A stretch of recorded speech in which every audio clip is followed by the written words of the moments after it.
and there is no evidence of any cash, of any gifts anywhere.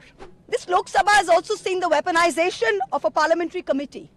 Ironically, the Ethics Committee, which was set up to serve as a moral compass for members. Instead, it has been abused egregiously today to do exactly what it was never meant to do, which is to bulldoze the opposition and become another weapon to thokdo us into submission. This committee and this report has broken every rule in the book. In essence, you are finding me guilty of breaching a code of ethics that does not exist. The committee is punishing me for engaging in a practice that is routine, accepted, and encouraged in the House. The findings are based solely on the written testimonies of two private citizens whose versions contradict each other in material terms, none of whom I was allowed to cross-examine.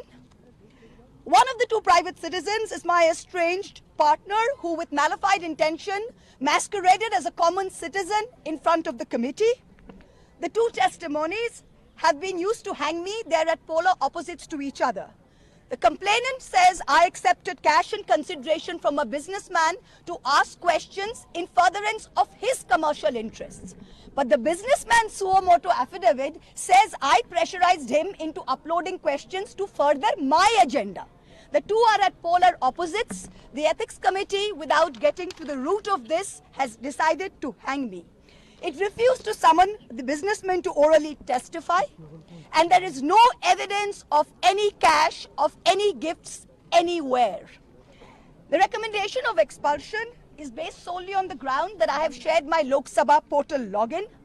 There are no rules whatsoever to govern the sharing of logins. As the hearing of the Ethics Committee demonstrates, all of us MPs are conveyor belts to get questions from the public, from citizens, and to voice that in Parliament. What is important is that if this Modi government thought that by shutting me up, they are going to do away with the Adani issue, let me tell you this, that this kangaroo court has only shown to all of India that the haste and the abuse of due process you have used demonstrates how important Mr. Adani is to you and to what length you will go to harass a single woman MP into shutting her into submission. Tomorrow the CBI will be sent to my house. I'm sure they will harass me for the next 6 months. But I would like to ask, what about the 13,000 crore coal scam of Mr. Adani that the CBI and the ED have not found place to look at?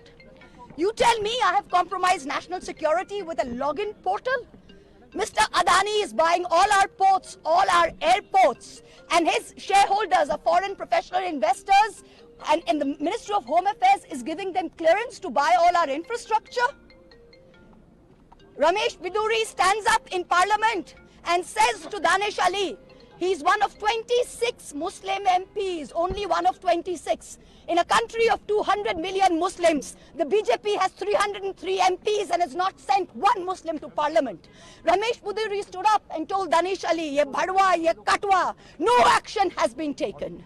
Nothing has been taken. You hate minorities. You hate women. You detest Nari Shakti. You cannot handle power and authority.